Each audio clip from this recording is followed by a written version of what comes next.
Hey guys, welcome to the Pixel Gallery widget tutorial. In today's video, we will discuss the Maven widget, how to use it, and how to customize it.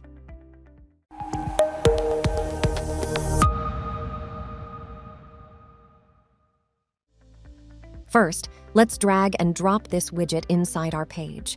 The default gallery displays images in a card view with titles on the top and meta at the bottom left corner. The magic happens when users hover on the image cards. The image shifts into a glitch effect in a layered position.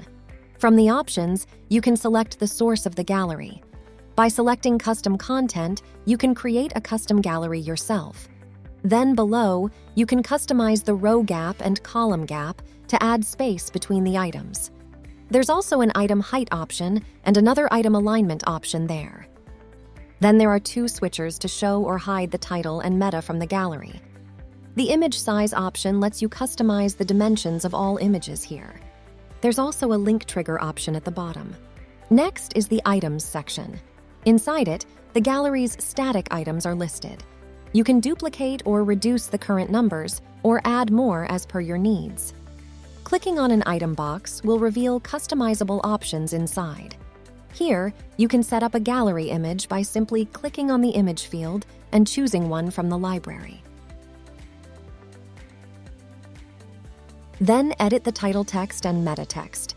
There's also a custom link field for each gallery item. Just like that, finish customizing the rest of the gallery items and complete the picture. There's also a new setting for the galleries. It's the entrance animation.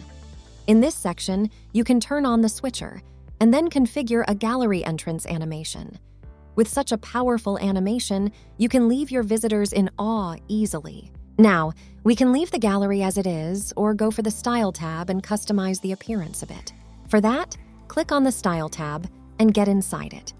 From the first section called Items, you can change the background colors for the images.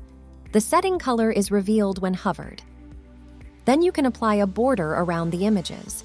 Let's add a border with 10 values in each field, and then edit the border color to something bright.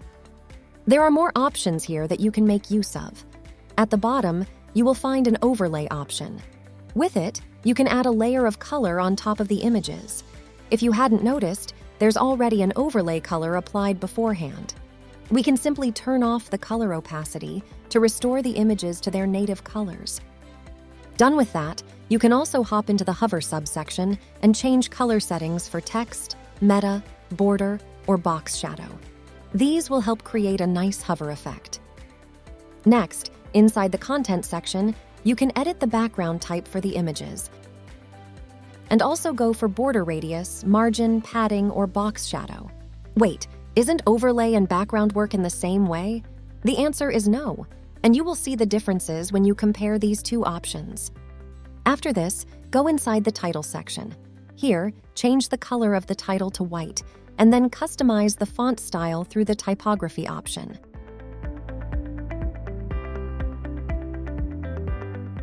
After that, go to the meta section.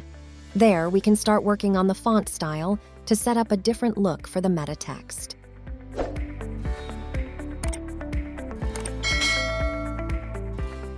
Once finished, you can minimize the controls panel and start experiencing the gallery in real time.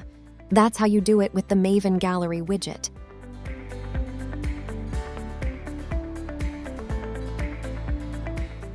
That's all for now. Hope this video helped. Please like, share, and subscribe to this channel to get updates on new tutorials and tips. Until then, stay safe and see you next time.